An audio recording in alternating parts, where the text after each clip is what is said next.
फहद मुस्तफा ने मुस्तकबिल में PSL की कौन सी टीम को खरीदने का फैसला किया है?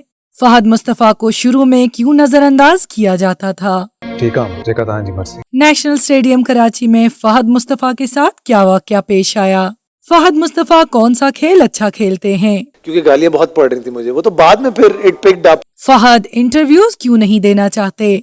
फहद मुस्तफा अब ड्रामों में काम क्यों नहीं करते? ये रात तुम्हें खा जाएगी तब निकलोगे। एक इंटरव्यू में फहद का कहना था कि अपने कैरियर के आगाज में जब मैंने अपने वालिद के असिस्टेंट के तौर पर काम करना शुरू किया तो नेशनल स्टेडियम कराची में अदाकारों का एक मैच था, लेकिन सिंधी अदाकार होने की वजह से हमें दावत नहीं दी गई थी। तो नहीं पहचाना उसने। मैंने कहा अच्छा चलो, मैंने कहा मैं SP भी हूँ। मैं क्रिकेट का शौकीन था, इसलिए मैं और मेरे वालिद वहाँ चले गए, लेकिन हमें देखने के बावजूद भी वहाँ किसी ने नहीं पहचाना। दूरियों अपनाए, दूर रहो, परे रहो। फहद का कहना था कि वो अपने मद्दाहों से बहुत प्यार करते हैं, लेकिन वो अपनी निजी जिंदगी पर बात करना पसंद नहीं करते।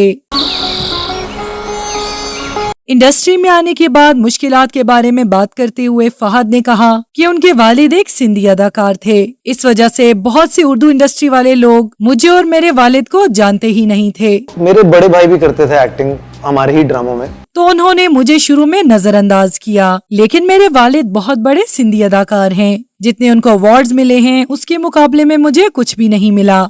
फहद ने मजीद कहा कि अगर मैं अदाकार ना होता तो मैं ओपनिंग बल्लेबाज होता। मैं क्रिकेट, स्नूकर और बैडमिंटन जैसी गेम्स में बहुत अच्छा हूँ। फहद का कहना था कि मेरे वालिद लाड़काना से हैं, तो मैं चाहता हूँ कि मैं मुस्तकबिल में PSL में एक टीम लाड़काना के नाम से खरीदूं। फहद मुस्तफा का कहना था कि मुझे सोशल मीडिया पसंद नहीं है, मैं इंटरव्यूज देना भी पसंद नहीं करता, क्योंकि कुछ लोग YouTube पे बैठे ही इसीलिए होते हैं कि वो इंटरव्यू से कुछ गलत बातें बाहर निकालें और कंट्रोवर्सीज क्रिएट करें। इस वजह से अदाकारों को अच्छा माहौल नहीं मिलता कि वो खुलकर कुछ बात कह सकें। फहद ज्यादातर सोशल मीडिया का इस्तेमाल नहीं करते, वहाँ हर वक्त लोग कंट्रोवर्सीज के इंतजार में होते हैं। एक सवाल के जवाब में फहद ने कहा कि मैं अब ड्रामाज में काम नहीं करता। इसकी बुनियादी वजह ये है कि मैंने उन एक्टर्स के साथ काम किया हुआ है जो स्टार्स हैं। उनके साथ काम करना बहुत आसान था और माहौल भी बहुत अच्छा होता था। अब भी यंग एक्ट्रेसेस बहुत टैलेंटेड हैं, लेकिन उनके साथ काम करना थोड़ा मुश्किल होता है। To watch more videos, please subscribe to our channel and click the bell icon.